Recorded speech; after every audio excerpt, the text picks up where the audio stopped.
We love vegetables. Look, listen and learn. Cabbage, cauliflower, carrot,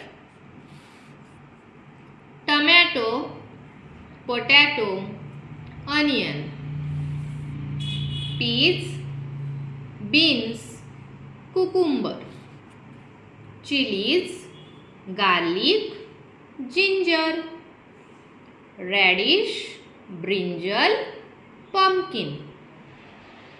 cabbage म्हणजे कोबी, cauliflower म्हणजे flower, carrot म्हणजे गाजर, टमॅटो म्हणजे टमॅटो, पटॅटो म्हणजे बटाटा, अनियन म्हणजे कांदा, पीज म्हणजे वाटाणा, बीन्स म्हणजे शेंगा, कुकुंबर म्हणजे काकडी, चिलीज म्हणजे मिरच्या, गार्लिक म्हणजे लसूण, जिंजर म्हणजे आलं, रॅडिश म्हणजे मुळा, ब्रिंजल म्हणजे वांग आणि पंपकिन म्हणजे भोपळा.